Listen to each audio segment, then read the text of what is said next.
Selamat pagi sahabat Alkitab yang terkasih. Marilah kita mengawali hari ini dengan melakukan perenungan akan firman Tuhan.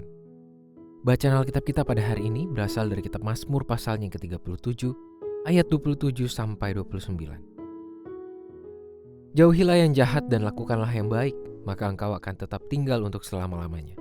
Sebab Tuhan mencintai hukum dan Ia tidak meninggalkan orang-orang yang dikasihinya. Sampai selama-lamanya mereka akan terpelihara, tetapi anak cucu orang-orang fasik akan dilenyapkan. Orang-orang benar akan mewarisi negeri dan tinggal di sana senantiasa. Pendidikan matematika diyakini tidak sekedar untuk memiliki kemampuan berhitung, melainkan jauh lebih dalam dari itu, yakni memberikan landasan berpikir yang logis dan membangun disiplin mental sebagai seorang manusia. Itulah sebabnya pada umumnya anak-anak yang mendapatkan pelajaran matematika tidak sekedar dituntut untuk memberikan jawaban atau hasil yang benar, tetapi juga mampu menjabarkan langkah hitung yang tepat. Artinya, melalui model pembelajaran matematika yang seperti demikian, seseorang tidak diajak untuk berorientasi pada hasil, melainkan proses. Seseorang yang mampu memahami proses hitung yang tepat sudah dapat dipastikan besar kemungkinan ia akan mendapatkan jawaban yang benar. Dan begitu pun sebaliknya. Tulisan pemazmur pada ketiga ayat ini juga perlu dipahami dengan berorientasi pada proses.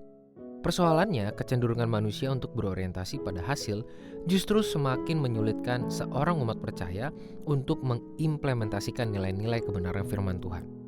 Secara khusus pada pasal ini pemazmur sudah dengan tegas menekankan setiap umat Tuhan untuk menjalani hidup menggunakan prinsip dan kedisiplinan untuk menahan diri dari kejahatan dan mengupayakan kebaikan.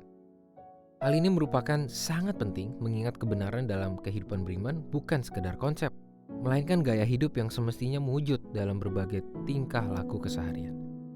Kesaksian dari pemazmur perlu kita baca sebagai sebuah pengingat sekaligus ajakan untuk mengevaluasi dan mengoptimalkan kesempatan hidup demi menghasilkan kebaikan-kebaikan dalam menjalani kehidupan keseharian. Kita tidak semestinya membaca syair ini dengan orientasi iman yang berfokus pada hasil.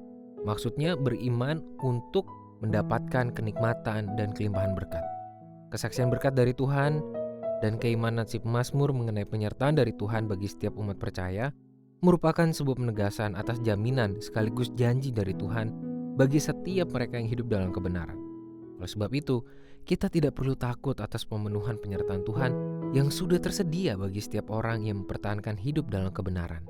Pertanyaannya sekarang, apakah kita bersedia dan berani untuk menghidupi kebenaran meski lingkungan menolak kita?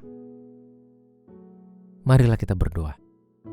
Tuhan, terima kasih untuk firman-Mu yang mengajarkan kami dan mengingatkan kami betapa pentingnya untuk menjalani kehidupan iman dengan orientasi yang tertuju pada proses.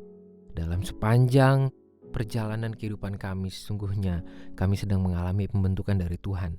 Dan biarlah iman kami terus dibentuk, terus bertumbuh dan berkembang, memiliki landasan yang jelas dan tujuan yang selalu terarah untuk memuliakan-Mu. Hanya di dalam nama Tuhan Yesus kami berdoa dan memohon. Amin.